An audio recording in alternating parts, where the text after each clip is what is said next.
La défaite du Troisième Reich ne s'est pas terminée avec la reddition militaire. Elle a également entraîné les épouses des principaux dirigeants nazis. En quelques jours, elles sont passées de la vie de privilège à la ruine totale. Le pouvoir, le luxe et la sécurité ont disparu d'un seul coup. À la fin de la guerre, ces femmes sont restées piégées dans un limbe sans issue. Persécutées, stigmatisées et marquées par le lien avec leur mari, il n'y avait aucun refuge possible. La chute du régime signifiait aussi la destruction de leur vie privée. Le destin qui les attendait fut aussi fulminant qu'inévitable. Que s'est-il passé dans les dernières heures de ceux qui avaient été au sommet du pouvoir? Comment leur monde s'est-il effondré en quelques jours? Pourquoi la fin de la guerre a-t-elle aussi été leur fin? L'effondrement du Reich, les épouses piégées dans le crépuscule nazi. En avril 1945, le Troisième Reich entrait dans sa phase définitive d'effondrement. Les troupes soviétiques avaient atteint les environs de Berlin et avançaient en fermant l'étau autour de la capitale. La coordination militaire allemande était rompue et les dernières tentatives de défense s'organisaient de manière désordonnée. L'artillerie et l'aviation transformaient des quartiers entiers en décombres, tandis que les services publics avaient été complètement interrompus et que la population civile cherchait refuge dans des sous-sols et tunnels de métro. L'effondrement politique accompagnait le militaire. Dans différentes régions du Reich, la destruction avait atteint des niveaux similaires. Hambourg, Dresde et Munich montraient l'impact accumulé des bombardements alliés, tandis qu'à l'Est, l'armée rouge avait déclenché un déplacement massif de population. Des millions de civils, principalement des femmes, des personnes âgées et des enfants, entreprenaient des marches vers l'ouest dans des conditions extrêmes, supportant la faim, le froid et les maladies pendant l'hiver et les premiers mois du printemps. Au milieu de cet effondrement, un phénomène a attiré l'attention des chroniqueurs et des autorités d'occupation, des suicides collectifs dans différentes localités. L'épisode le plus cité s'est produit dans la ville de Demmin, en Mecklembourg-Poméranie, où, entre le 30 avril et les premiers jours de mai, des centaines de personnes ont choisi de se donner la mort. Des familles entières se sont jetées dans la rivière Pine, où ont utilisé des armes, des poisons et d'autres moyens. Des faits semblables sont apparus à Neustrelitz et dans des secteurs de Berlin, où la nouvelle de la mort de Hitler a fonctionné comme déclencheur de nouvelles vagues de morts auto-infligées. Alors que la population commune faisait face à la dévastation, les épouses des hauts dirigeants du régime se trouvaient dans une position différente. Leur vie s'était déroulée dans un environnement de privilèges accordé par la hiérarchie nationale-socialiste, mais avec la défaite, elles étaient exposées à la poursuite judiciaire et à la perte totale de leur statut. Dans les derniers jours d'avril, certaines étaient dans le bunker de la chancellerie à Berlin, comme Magda Goebbels qui est restée aux côtés de Joseph Goebbels et de leurs enfants. D'autres avaient cherché refuge dans la région alpine de Bavière, dans des propriétés réquisitionnées ou des maisons de campagne, avec l'espoir que les forces américaines arrivent avant les soviétiques. Les décisions qu'elles devaient prendre étaient immédiates et difficiles. Leurs maris étaient absents, morts, fugitifs, ou avaient déjà décidé de mettre fin à leur vie. Elles devaient choisir entre imiter ce geste, fuir avec leurs enfants ou se rendre aux armées d'occupation. En pratique, tous ces chemins ont été empruntés, reflétant la tension entre loyauté politique, peur de la punition et besoin de survivre. Les équipes de renseignement alliées recherchaient les principaux dirigeants et incluaient dès le début leurs familles. En arrivant dans les résidences avec des listes de noms et de photographies, ils ne trouvaient souvent que les épouses et les enfants. Cela s'est produit avec Emmy Göring, localisée en Autriche avant la capture de son mari, ou avec Margarete Himmler, détenue en Italie avec sa fille peu après la mort de Heinrich Himmler. Ces détentions n'étaient pas toujours fondées sur des accusations directes, mais sur la nécessité d'obtenir des informations sur les réseaux de soutien, les mouvements et les biens cachés. Le degré d'implication de ces femmes variait. Certaines étaient restées à l'écart de la gestion politique, se consacrant à leur famille. D'autres avaient participé à des associations féminines du parti, visité des fronts de bataille ou administré des propriétés confisquées. Lors des interrogatoires alliés, il était difficile de savoir s'il s'agissait d'accompagnatrices sans influence ou de complices actifs dans le soutien du régime. La capitulation du 8 mai ne signifia pas une fermeture immédiate. Au cours des semaines suivantes, des arrestations, des internements dans des camps de prisonniers et des procédures de dénazification furent effectuées. Ce système classait la population en catégories allant de responsables principaux à simples suiveurs. Plusieurs épouses de dirigeants furent considérées comme bénéficiaires du régime, ce qui impliquait la perte de biens, des restrictions professionnelles et même des peines de prison. La perception publique a également changé. Pendant le Troisième Reich, elles avaient été présentées comme des modèles de vertu nationale, des épouses dévouées et des mères prolifiques. Après la défaite, ces images se sont transformées en symboles de fanatisme ou d'indifférence face aux crimes de l'État. Certaines ont défendu fermement la mémoire de leur mari, tandis que d'autres ont choisi le silence et ont essayé de refaire leur vie sous de nouvelles identités. Les enfants ajoutaient un élément supplémentaire de complexité. Beaucoup avaient été formés dans l'idéologie du parti et les autorités d'occupation devaient décider s'ils devaient être séparés de leur mère, envoyés dans des institutions ou maintenus sous tutelle familiale. Les documents de l'époque montrent des débats sur la question de savoir si ces mineurs devaient être considérés comme des victimes d'un système d'endoctrinement ou comme des vecteurs potentiels d'une idéologie vaincue. Dans la zone soviétique, le traitement a été plus dur. Les épouses de dignitaires capturés là-bas ont été déportées dans certains cas vers des camps à l'intérieur de l'Union soviétique où ont subi des représailles immédiates au moment de l'arrestation. Les informations disponibles sont fragmentaires, mais indiquent que ceux qui sont tombés aux mains des soviétiques avaient moins de possibilités de se réintégrer dans la société allemande après la guerre. Les processus de dénazification ont révélé divers comportements.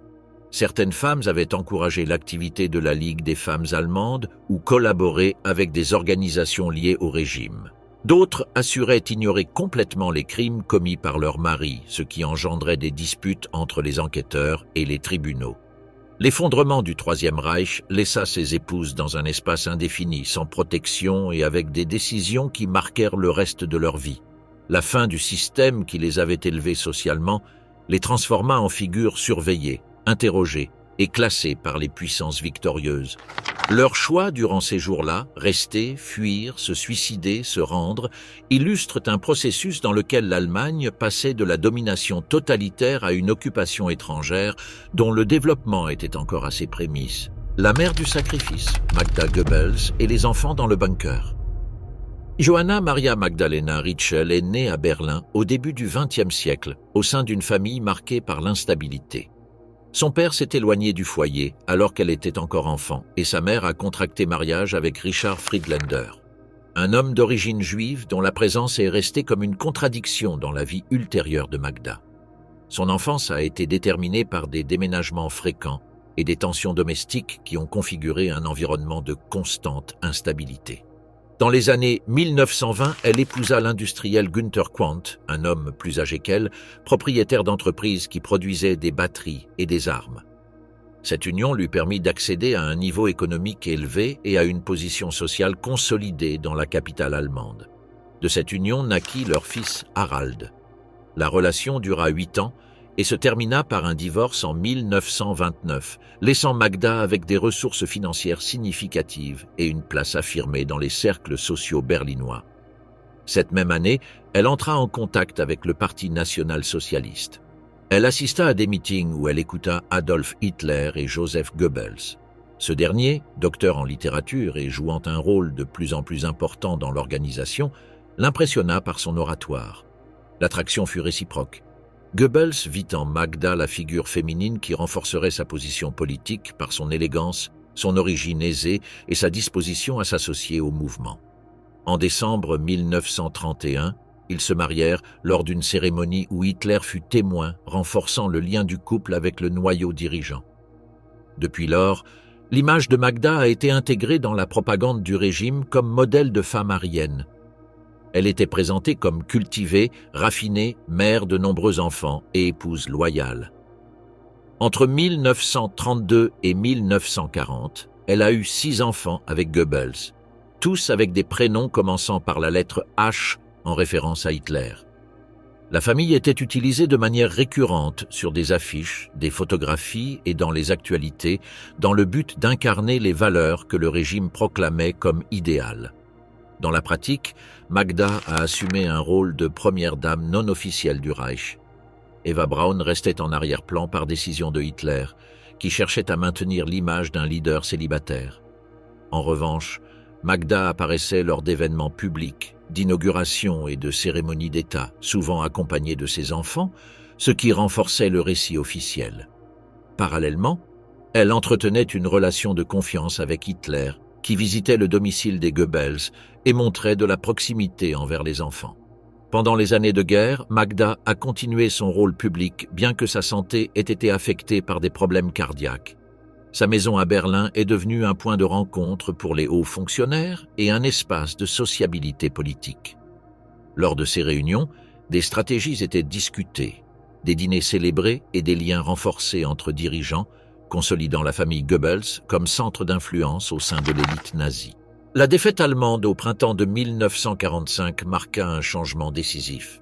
Tandis que beaucoup d'épouses de dignitaires tentaient de fuir vers le sud ou l'ouest, Magda choisit de se déplacer avec ses 6 enfants dans le bunker sous la chancellerie du Reich, où se trouvaient concentrés Hitler, Eva Braun, Martin Bormann, des officiers et le personnel de service. Dans cet espace réduit et avec des conditions précaires de ventilation, d'eau et de nourriture, les enfants jouaient dans des couloirs étroits, tandis qu'à l'extérieur, l'artillerie soviétique avançait. Le 30 avril, Hitler et Eva Braun se sont suicidés dans leur chambre privée. La nouvelle confirmait que le Reich touchait à sa fin. Bien qu'il y ait eu la possibilité de tenter une fuite, Joseph et Magda Goebbels décidèrent de rester à Berlin. Dans des conversations avec des proches, Magda exprima qu'elle ne concevait pas un avenir pour ses enfants dans une Allemagne vaincue et occupée. Cette conviction est reflétée dans les lettres qu'elle a laissées, adressées entre autres à son fils Harald, prisonnier de guerre à ce moment-là. Dans ces documents, elle a indiqué qu'elle ne souhaitait pas que ses enfants grandissent dans un monde sans national-socialisme. La décision de mettre fin à la vie des enfants a été concrétisée le 1er mai, avec la collaboration du médecin Ludwig Stampfegger. La procédure consistait à administrer de la morphine pour induire le sommeil, puis à introduire des capsules de cyanure dans la bouche de chaque enfant. Les 6 sont morts dans leur chambre à l'intérieur du bunker. Certains témoins ont indiqué que Helga, la fille aînée, a peut-être montré de la résistance, bien que les détails varient selon les récits recueillis après la guerre. Ce qui est avéré, c'est que Magda a activement participé à la décision et à l'exécution de l'acte, convaincue que c'était la seule option possible. Après la mort de leurs enfants, Joseph et Magda sont montés dans le jardin de la chancellerie. Là, ils ont ingéré du cyanure et Joseph a également tiré sur son épouse avant de se suicider. Leurs corps ont été incendiés avec de l'essence, suivant la même procédure appliquée le jour précédent avec Hitler et Eva Braun.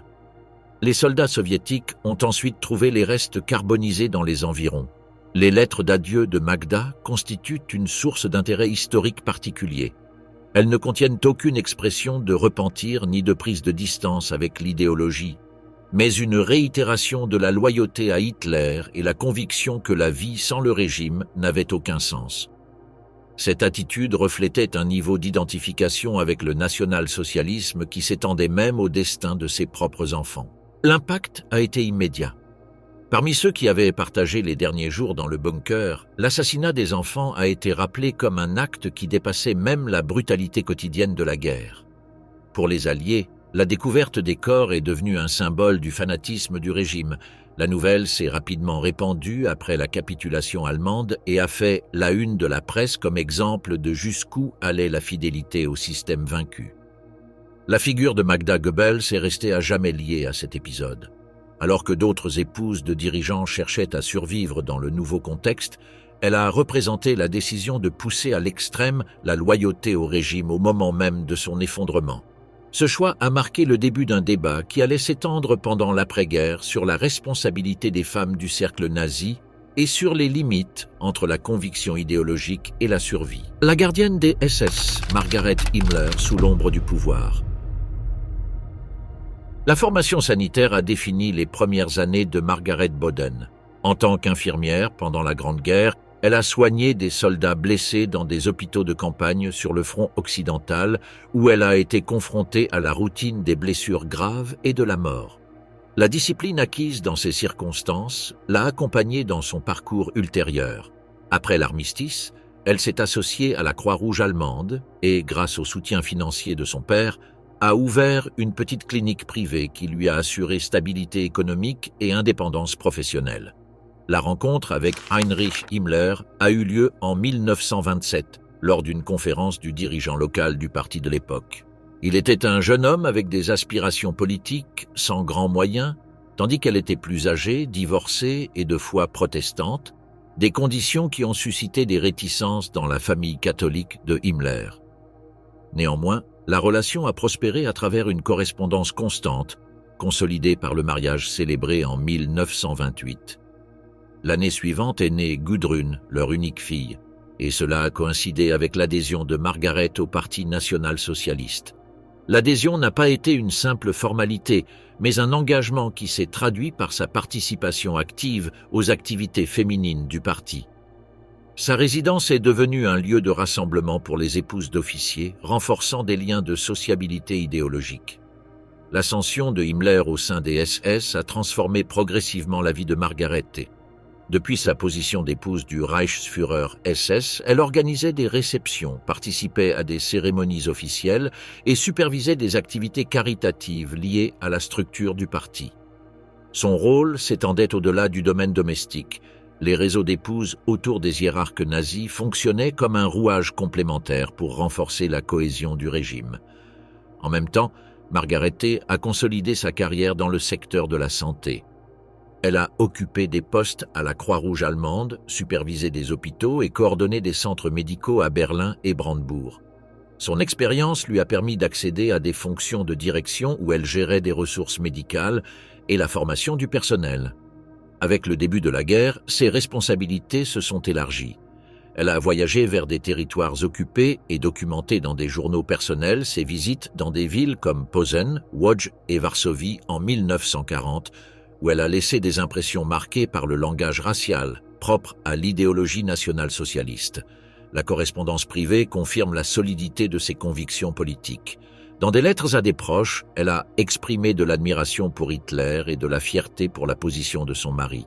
Même en 1945, lorsque la défaite était imminente, elle a écrit sur le destin exceptionnel de Heinrich et son rôle en tant que référent national, une vision qui reflète une adhésion idéologique dans les derniers mois du régime. La relation matrimoniale s'est détériorée à partir de 1941, lorsque Margaret a connu la relation de Himmler avec sa secrétaire Hedwig Potast, avec qui il a eu 2 enfants.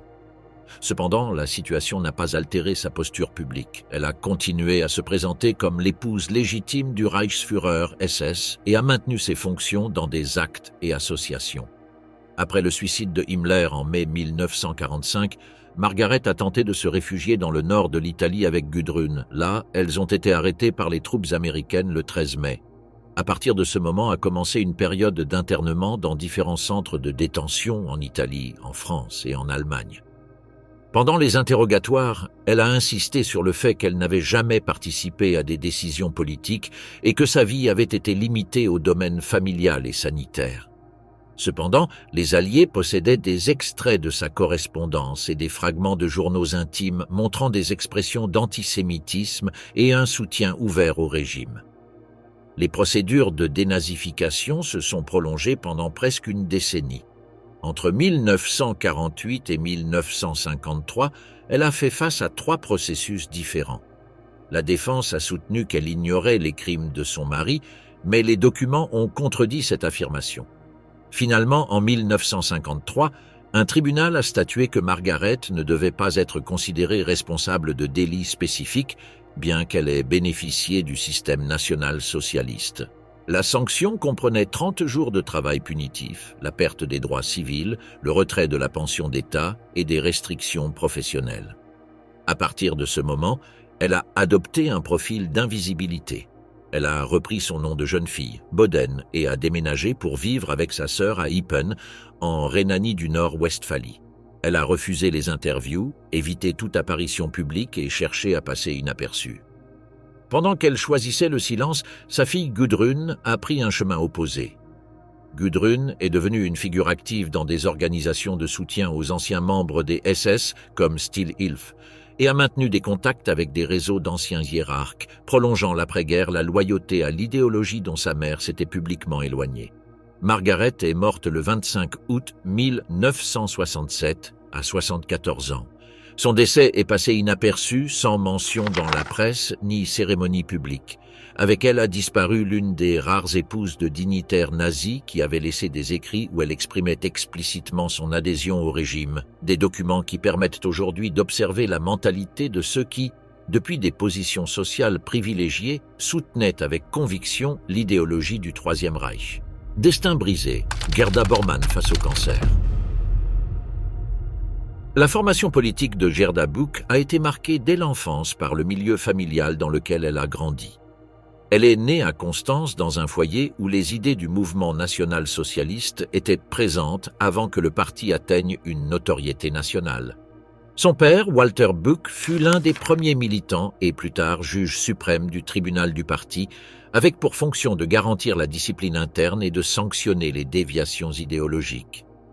Dans cette ambiance, l'adhésion à une pensée nationaliste radicale et ouvertement antisémite était transmise comme un élément naturel de la vie domestique. En 1929, elle s'est mariée à Martin Bormann, un fonctionnaire administratif qui commençait à se distinguer par son efficacité organisationnelle et sa loyauté inconditionnelle à Hitler. L'union a été accueillie avec enthousiasme par Walter Buck, qui voyait en son gendre un homme avec un potentiel pour monter dans la hiérarchie du parti. Dès le début, la relation matrimoniale fonctionnait également comme une alliance politique entre des familles qui avaient pris un engagement précoce avec le mouvement. Au cours des années suivantes, Gerda et Martin ont formé une famille nombreuse. Entre 1930 et 1943 sont nés 10 enfants. Leur éducation a été définie par les principes idéologiques du régime, vénération du Führer, obéissance absolue au parti et acceptation de la doctrine raciale. La vie quotidienne de la famille était imprégnée de ces enseignements, intégrant la sphère domestique dans le projet politique. La montée de Martin Bormann a consolidé cette situation. Depuis 1933, son rôle au sein du parti s'est progressivement élargi jusqu'à atteindre, en 1941, le poste de secrétaire privé de Hitler. Le contrôle de l'agenda du Führer lui conférait une influence décisive. Pour Gerda, ce nouveau contexte signifia le déménagement vers des résidences liées au pouvoir central, un logement à Berlin, des séjours dans des propriétés proches de la chancellerie et une présence fréquente au Berghof, la résidence alpine de Hitler. Dans ces espaces, elle coïncidait avec d'autres épouses de dignitaires, comme Eva Braun, Magda Goebbels et Emmy Göring. Bien que Gerda n'ait pas été une figure marquante dans la propagande officielle, elle jouait des rôles pertinents dans la sphère privée. Elle organisait des réunions, participait à des rencontres sociales et tenait un rôle actif dans la transmission des valeurs idéologiques au sein du noyau familial. La correspondance personnelle de Gerda confirme son adhésion à l'idéologie du régime. Ces lettres contiennent des expressions d'antisémitisme et de ferveur nationaliste, ainsi que des éloges constants à la position de son époux. Ces documents montrent également la normalisation de l'accès privilégié à des biens et propriétés obtenus par la confiscation et la dépossession. La vie de la famille se déroulait entre des séjours au Berghof, des voyages dans des résidences de montagne et un approvisionnement constant en ressources matérielles provenant de l'appareil d'État. Pendant les années de guerre, l'influence indirecte de Gerda s'est maintenue à travers les réseaux d'épouses qui contribuaient à consolider la cohésion du cercle dirigeant. Ces liens sociaux renforçaient les hiérarchies du parti et assuraient la transmission de l'idéologie dans les domaines familiaux. Gerda participait de façon constante à ce réseau, soutenant le prestige de son mari et éduquant ses enfants selon les principes établis. Dans les derniers mois du conflit, lorsque la défaite allemande était imminente, Gerda a été confrontée à la nécessité de protéger ses enfants face à l'avancée de l'armée rouge. Tandis que Martin restait à Berlin aux côtés de Hitler, elle a organisé l'évacuation de la famille vers le sud. En avril 1945, elle a débuté le déplacement vers la Bavière, puis vers le Tyrol du Sud. Pour faciliter le mouvement, elle a adopté une fausse identité, se présentant comme directrice d'un orphelinat, et a déguisé 4 de ses enfants en enfants sans famille. Les autres sont restés à Berlin sous la garde de leur père, ce qui a divisé la famille en 2 groupes à un moment de collapse total. Le 2 mai, après le suicide de Hitler, Martin Bormann a tenté de s'échapper de la capitale allemande avec d'autres dirigeants.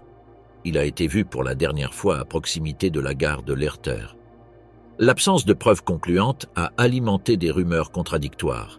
Décès sous les tirs soviétiques, suicide au cyanure ou possible fuite à l'étranger. Cette incertitude a perduré pendant des décennies. Dans le Tyrol du Sud, Gerda a commencé à montrer des symptômes graves de maladie. Un médecin local a diagnostiqué un cancer de l'utérus à un stade avancé. Quelques jours plus tard, des troupes britanniques l'ont localisée avec ses enfants. Elle n'a pas été envoyée dans un camp de prisonniers, mais internée dans un hôpital à Merano destiné aux détenus. Là, elle a subi une intervention chirurgicale qui n'a pas réussi à arrêter la progression du mal. Son état s'est rapidement aggravé au cours des semaines suivantes. Dans ces derniers jours, elle a pris la décision de se convertir au catholicisme. Le changement religieux s'est produit dans un contexte de maladie terminale et sous la garde des forces d'occupation. Le 23 mars 1946, elle est décédée à l'âge de 36 ans, sans information confirmée sur le sort de son mari. La mort de Gerda laissa 10 enfants dans une situation précaire. Après la guerre, certains furent envoyés dans des institutions étatiques, d'autres restèrent aux soins de parents éloignés. Parmi eux se distingua la figure de Martin Bormann Jr., qui, plusieurs années plus tard, entra dans l'Église catholique et fut ordonné prêtre. Son parcours contrastait avec l'éducation reçue dans le foyer familial, définie dans son enfance par la dévotion au régime. La disparition de Martin Bormann a maintenu un débat public ouvert pendant des décennies. En 1972, des restes humains ont été localisés à Berlin, près de la gare de Lehrter. Et en 1998, il a été confirmé par des tests ADN qu'ils appartenaient aux dignitaires.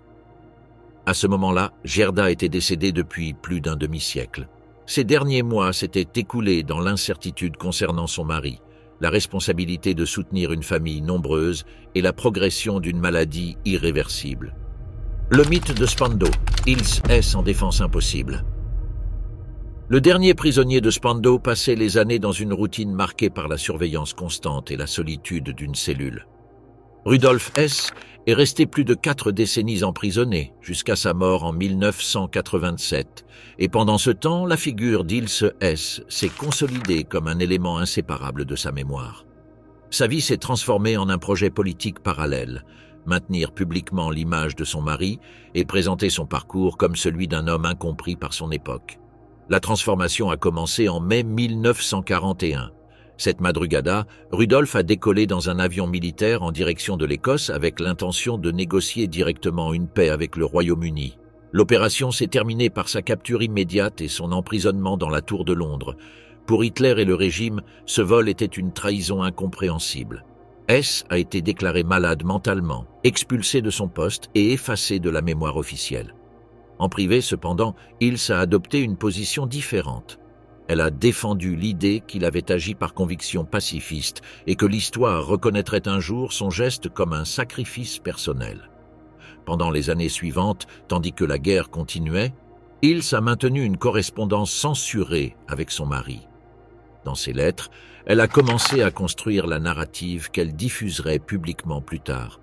Rudolf n'avait pas été un déserteur, mais un visionnaire qui avait essayé d'éviter une guerre prolongée entre les nations européennes. La défaite allemande en 1945 a placé les deux dans des positions critiques. Rudolf a été transféré à Nuremberg pour être jugé avec les principaux dirigeants, tandis qu'Ilse a été arrêté en juin 1947 à Munich et interné dans des camps alliés pour être enquêté en raison de son lien avec l'élite nazie. Les interrogatoires la présentaient comme un cas complexe. D'une part, elle s'était tenue à l'écart des charges officielles. D'autre part, elle avait appartenu au cercle intime du régime dès les premières années. Dans ses déclarations, elle insista sur le fait que sa vie avait été domestique et privée, niant toute responsabilité politique. Cependant, les archives montraient son militantisme précoce dans le parti et sa proximité avec les structures de soutien à la hiérarchie. En 1948, un tribunal de dénazification la classa comme Mitläufer, une catégorie réservée à ceux qui avaient suivi le régime sans implication directe dans des crimes spécifiques. La sanction comprenait des restrictions des droits civiques et des limitations pour les activités publiques, mais lui permettait de retrouver sa liberté de mouvement. La condamnation de Rudolf à la réclusion à perpétuité à Nuremberg n'a pas affaibli ses efforts. Au contraire, elle a renforcé sa détermination à soutenir sa cause. En 1952, il a publié England, Nürnberg, Spandau. Ein Schicksalenbriefen, un volume de correspondance qui présentait son mari comme un prisonnier politique victime d'une condamnation disproportionnée. L'œuvre a circulé dans des milieux révisionnistes, attiré l'attention des sympathisants et placé Hills au centre d'un réseau de contacts internationaux cherchant à maintenir vivant l'héritage d'anciens dirigeants. Dans ce réseau se trouvait l'organisation Steel-Hilfe, qui offrait une assistance économique et légale aux anciens membres des SS et à d'autres condamnés par les procès de l'après-guerre. Hills a collaboré avec ces réseaux, facilitant la diffusion de livres, d'articles et de conférences qui renforcèrent la narration de Rudolf comme un pacifiste injustement puni. Sa maison dans les Alpes bavaroises est devenue un point de rencontre pour des visiteurs qui venaient d'Allemagne, d'Autriche et d'autres pays européens, intéressés à exprimer leur solidarité et à obtenir un contact direct avec la veuve du prisonnier de Spandau. Les visites à la prison sont devenues un rituel constant. Le règlement permettait des rencontres d'une demi-heure sous stricte surveillance. À chaque occasion, il se transmettait à Rudolf des nouvelles des campagnes en sa faveur, lui remettait des informations sur l'activité des cercles révisionnistes et recevait de lui des instructions sur la manière de poursuivre le travail de diffusion à l'extérieur. Ces rencontres renforçaient le lien entre eux et alimentaient l'image d'une cause commune. Au cours des décennies des années 60 et 70, Hills a élargi ses publications et offert des interviews à des médias sympathisants. La ligne narrative se répétait à chaque intervention. Rudolf avait tenté de sauver l'Europe d'une guerre dévastatrice, il avait sacrifié sa carrière pour un geste moral et avait été condamné injustement pour avoir pris de l'avance sur son temps. Ce discours trouvait un écho chez les secteurs qui rejetaient la narration officielle de Nuremberg et servait d'élément de cohésion pour les réseaux internationaux de sympathisants. En parallèle, des campagnes publiques ont été organisées, incluant des pétitions adressées aux gouvernements occidentaux pour la libération de Rudolf, des lettres aux institutions internationales et des manifestations de groupes petits mais actifs. Chaque anniversaire du vol vers l'Écosse était rappelé comme une date symbolique, des commémorations qu'ils utilisaient pour maintenir l'attention des médias et renforcer le récit du sacrifice. Le 17 août 1987, Rudolf Hess a été retrouvé mort dans sa cellule à Spandau à l'âge de 93 ans. Les autorités ont annoncé qu'il s'agissait d'un suicide par pendaison. Hills a immédiatement rejeté cette version et a soutenu qu'il avait été assassiné pour empêcher sa libération. L'explication officielle n'a pas arrêté la circulation de rumeurs et de théories alternatives. Des groupes néo-nazis internationaux ont adopté la thèse de l'assassinat et ont fait de Hess un martyr de leur cause. Après la mort de Rudolf, la maison d'Hills à Hindelang continuait de recevoir des visiteurs. Des pèlerinages organisés à des dates commémoratives, des réunions privées et une correspondance internationale maintenaient vivante l'image du dignitaire défunt. Hills continuait de participer à ces activités, supervisant la publication de matériaux et répondant aux lettres des sympathisants de différents pays.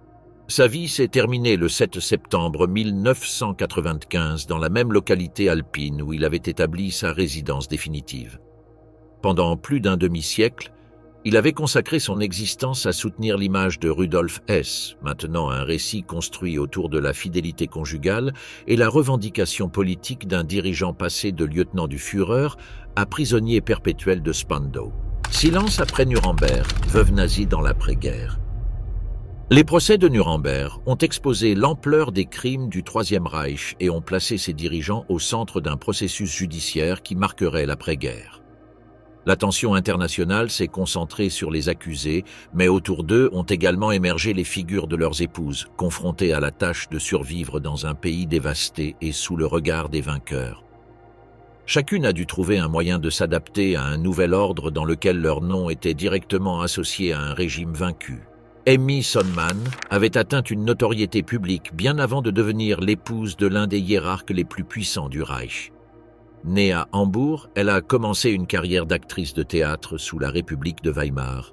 En 1935, elle a épousé Hermann Göring, alors ministre de l'Aviation et deuxième homme en hiérarchie au sein du régime. Le mariage fut un événement d'État, célébré avec faste à Berlin et couvert par la presse officielle. Depuis lors, Emmy fut présentée comme la première dame non officielle du Reich un rôle qui impliquait de représenter l'élégance et le raffinement lors des événements officiels et des cérémonies diplomatiques. Au cours des années suivantes, elle organisa des réceptions au palais de Karinhal, résidence personnelle de Göring, où défilaient des ambassadeurs, des ministres et des hauts gradés militaires. Le luxe faisait partie de la mise en scène, robes de créateurs exclusifs, bijoux saisis et œuvres d'art provenant de collections confisquées à des familles juives. La propagande présentait Amy comme un symbole de distinction, bien que dans le cercle intime, elle était connue pour sa rivalité avec Eva Braun.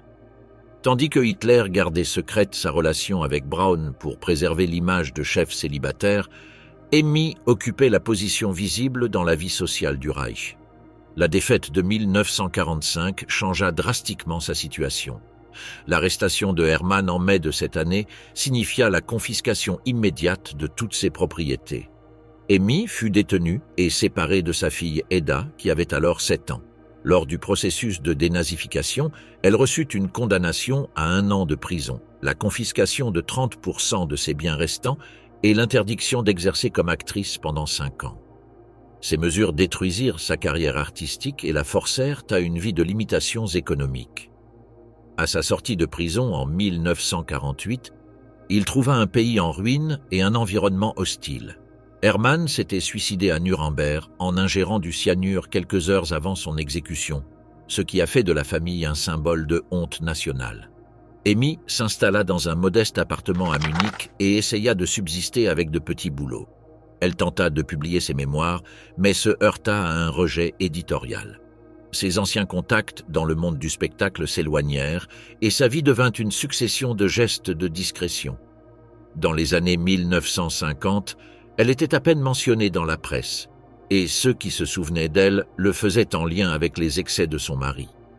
Elle passa ses dernières années dans la marginalité, décédant en 1973 à Munich. La trajectoire de Lina Heydrich a eu un développement très différent. Son époux, Reinhard Heydrich, était décédé en juin 1942 à Prague à la suite d'un attentat organisé par la résistance tchécoslovaque.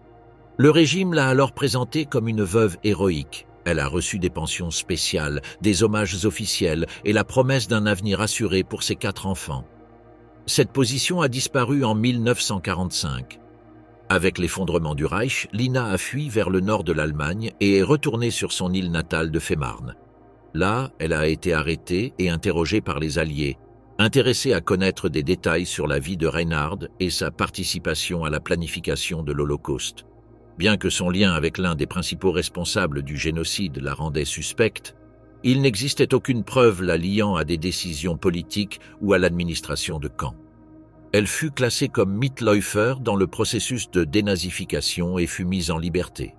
Cependant, contrairement à d'autres épouses qui ont choisi le silence, Lina opta pour une stratégie de confrontation.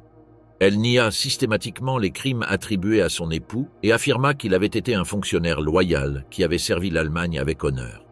Au cours des années 50, elle a engagé une série de batailles juridiques pour maintenir la pension de veuve.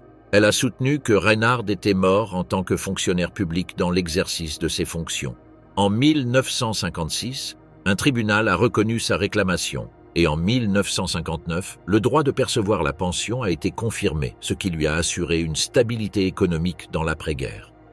Ces décisions judiciaires étaient controversées, mais elles ont établi un précédent dans le traitement des veuves de hauts dignitaires. Lina utilisa cette base matérielle pour défendre la mémoire de son mari en public. En 1976, elle a publié Leben mit einem Kriegsverbrecher, un livre de mémoire dans lequel elle le présentait comme victime de la propagande ennemie. L'œuvre a circulé dans les milieux révisionnistes et a attiré l'attention de ceux qui remettaient en question la version officielle de l'Holocauste. Elle a installé une pension à Fehmarn, où elle recevait des visiteurs allemands et étrangers intéressés par sa version. Elle a entretenu une correspondance avec des sympathisants et a accordé des interviews à des médias mineurs. Pendant des décennies, elle a soutenu fermement son récit et jusqu'à sa mort en 2009, elle était restée convaincue que Reinhard avait été un patriote incompris. Elisabeth Speer a suivi un parcours différent. Mariée à Albert Speer depuis les années 20, sa vie s'est déroulée dans l'ombre d'un époux qui est passé de l'architecte personnel d'Hitler au ministre de l'armement et de la production de guerre. Pendant le régime, elle s'est consacrée à l'éducation de ses enfants et à la gestion domestique, se tenant éloignée de la propagande officielle. Après la capture d'Albert en 1945, elle a été brièvement détenue et interrogée. Elle a déclaré ne pas connaître les activités professionnelles et politiques de son mari, et cette version s'est avérée crédible pour les enquêteurs. Elle a été libérée sans charge grave et classée comme une sympathisante sans responsabilité pénale. Le procès d'Albert à Nuremberg a introduit une différence notable. Il a accepté la responsabilité morale des crimes du régime, a exprimé des remords en public et s'est distancié des accusés qui maintenaient des positions négationnistes. Cette attitude lui a permis d'éviter la peine de mort et de recevoir à la place une condamnation à 20 ans de prison. Pendant cette période, Élisabeth a assumé en silence la tâche de soutenir la famille. Elle a évité les interviews, rejeté toute apparition publique et s'est concentrée sur l'éducation de ses 6 enfants. En 1966, Albert a retrouvé la liberté. Immédiatement, il a commencé à écrire des mémoires et à accorder des interviews. Son premier livre, Erinnerungen, a été publié en 1969 et est devenu un succès international, projetant l'image d'un dignitaire repenti. Élisabeth a maintenu sa stratégie d'invisibilité. Elle n'a pas participé à la promotion des livres, a évité les actes publics et a refusé d'être photographiée. Sa figure est restée limitée au domaine privé, même pendant que son mari devenait l'une des voix les plus connues sur le passé nazi dans l'Allemagne d'après-guerre. Au cours des années suivantes, Albert publia plus d'œuvres et voyagea à l'étranger pour des conférences, mais Élisabeth resta en retrait. Sa décision de ne pas s'exprimer en public se maintint jusqu'à la fin de sa vie, en 1984. La discrétion absolue fut sa manière de traverser la période d'après-guerre, en contraste avec la confrontation ouverte de Lina Heydrich et avec la chute sociale d'Emmy Göring. Les sœurs Braun, du cercle intime au suicide du Reich. À l'aube du 29 avril 1945, lorsque l'armée rouge combattait déjà dans les rues de Berlin, et que l'artillerie frappait sans pause le centre de la ville, Eva Braun contracta un mariage civil avec Adolf Hitler à l'intérieur du Führerbunker. La cérémonie eut lieu dans une petite salle, avec Joseph Goebbels et Martin Bormann comme témoins. Dehors, la capitale allemande brûlait sous les bombardements. À l'intérieur, une relation qui était restée dans l'ombre de la propagande pendant plus de 10 ans était officialisée. Le lendemain, le 30 avril, ils étaient tous deux morts. Hitler s'est tiré une balle dans la tempe après avoir ingéré du cyanure, tandis qu'Eva a choisi uniquement le poison. Les corps ont été transportés dans le jardin de la chancellerie, arrosés d'essence et partiellement incinérés par des membres de la garde.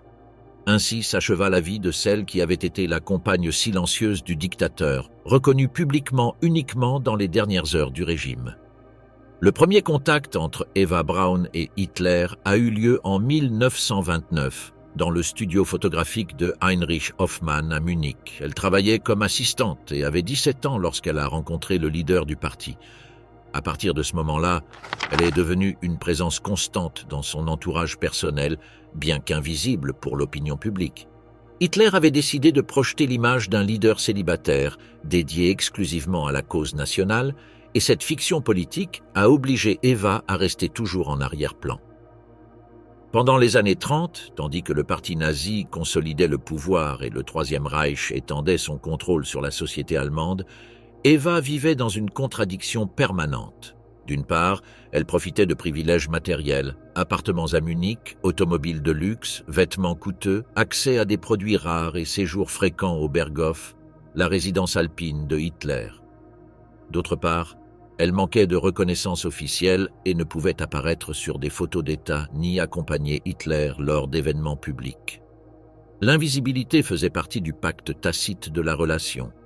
Cette situation de marginalité a provoqué des épisodes de désespoir qui ont été enregistrés dans son entourage. En 1932, elle a tenté de se suicider en ingérant des somnifères. 3 ans plus tard, elle s'est tiré une balle avec le pistolet de son père, survivant après avoir reçu des soins médicaux immédiats. Ces gestes ont été interprétés par son entourage comme des tentatives d'obtenir une plus grande attention d'Hitler qui, à chaque occasion, a répondu en lui accordant de nouveaux privilèges, plus de sécurité matérielle et une plus grande proximité avec son cercle intime, bien que sans modifier sa condition de discrétion publique. Avec le début de la guerre en 1939, la position d'Eva est restée inchangée. Contrairement aux épouses de dignitaires comme Magda Goebbels ou Amy Goering, elle n'a pas participé à des associations féminines, ni joué de rôle politique visible.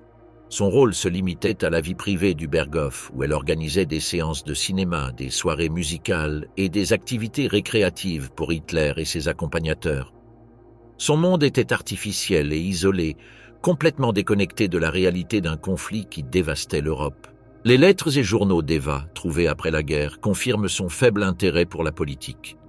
Ils contiennent principalement des références à la mode, au cinéma, au sport et aux petits détails de la vie domestique. Ce regard superficiel contrastait avec la brutalité du régime, mais était cohérent avec la marginalisation délibérée qu'Hitler imposait sur son rôle. Elle-même semblait accepter cette position subordonnée, convaincue que son identité était liée de manière inséparable au destin du Führer. En avril 1945, lorsque le siège soviétique sur Berlin était déjà irréversible, Eva prit une décision qui la différenciait des autres épouses de dignitaires nazis. Au lieu de fuir vers le sud de l'Allemagne ou d'essayer de se sauver dans les zones contrôlées par les alliés occidentaux, elle choisit de se rendre volontairement au Führerbunker. Elle savait que rester là signifiait presque certainement la mort, mais elle choisit d'accompagner Hitler dans ses derniers jours. Les témoins décrivent le bunker comme un espace chargé de tension, avec des couloirs étroits, des pièces sans ventilation et le bruit constant des explosions à l'extérieur. Eva a passé ses derniers jours dans cette atmosphère claustrophobique, organisant de petits dîners, partageant des bouteilles de champagne et essayant de maintenir une apparence de normalité. Ces gestes contrastaient avec le désespoir des officiers et des fonctionnaires qui savaient imminent l'effondrement militaire. Le mariage, célébré le 29 avril, fut la reconnaissance tardive de son rôle dans la vie privée de Hitler. La cérémonie dura à peine quelques minutes et fut suivie d'un petit déjeuner où furent servis café et pâtisserie. Dans les heures qui suivirent, Eva écrivit des lettres d'adieu et fit ses adieux aux membres du personnel. Le matin du 30 avril, elle s'enferma avec Hitler dans une chambre du bunker et ils mirent tous deux fin à leur vie. L'histoire familiale des sœurs Braun ajouta plus d'épisodes tragiques à cette ligne d'événements. Gretel Braun, la cadette, s'était mariée en juin 1944 avec Hermann Fegelein, officier des SS et liaison personnelle de Himmler avec Hitler. Le mariage fut célébré au Berghof en présence de l'élite du régime. Cependant, en avril 1945, Fegelein fut arrêté après avoir tenté de fuir Berlin. Il fut accusé de désertion et fusillé sur ordre de Hitler le 28 avril, à peine 2 jours avant son propre suicide. Gretel se retrouva veuve à 30 ans et enceinte de sa première fille. Le 5 mai 1945, dans les jours qui ont suivi la reddition allemande, elle a donné naissance à une fille qu'elle a nommée Eva Barbara, en hommage à sa sœur décédée. Gretel a été arrêtée ensuite par les forces alliées et soumise à un processus de dénazification. Elle a été classée comme sympathisante mineure, ce qui lui a permis de retrouver la liberté avec une relative rapidité. En 1954, elle s'est mariée avec Kurt Berlinghoff, avec qui elle est restée jusqu'à sa mort en 1987. La vie d'Eva Barbara a été marquée par le poids du nom de famille. Pendant sa jeunesse, elle a essayé de mener une vie normale, mais le souvenir de sa mère et le lien avec Hitler l'ont toujours accompagnée. En 1971, après la mort de son petit ami dans un accident de voiture, elle a décidé de se suicider à l'âge de 26 ans. Sa mort a clos la descendance directe de la famille Braun, ajoutant un épisode de plus à la chaîne de tragédie. Ilse Braun, la sœur aînée, avait également travaillé dans le studio d'Heinrich Hoffmann et avait maintenu une certaine proximité avec Hitler dans les premières années, bien qu'elle n'ait pas atteint la notoriété d'Eva ou de Gretel. Après la guerre, elle évita toute exposition publique. Elle n'écrivit pas de mémoire et ne donna pas d'interview et vécut discrètement en Bavière jusqu'à sa mort en 1979. Sa stratégie de silence absolu l'éloigna de tout examen minutieux et la maintint dans l'ombre, ne laissant presque aucune trace documentaire de sa vie ultérieure. Le destin collectif des 3 sœurs était lié au parcours d'Eva. Sa proximité avec Hitler avait élevé la famille à une position de privilège durant les années du Reich, mais la défaite entraîna chacune d'elles vers des chemins marqués par la perte, la marginalité ou l'anonymat. Eva choisit la mort dans le bunker. Gretel survécut entre le veuvage précoce et le suicide de sa fille, et Ilse disparut dans la discrétion d'une vie sans trace publique.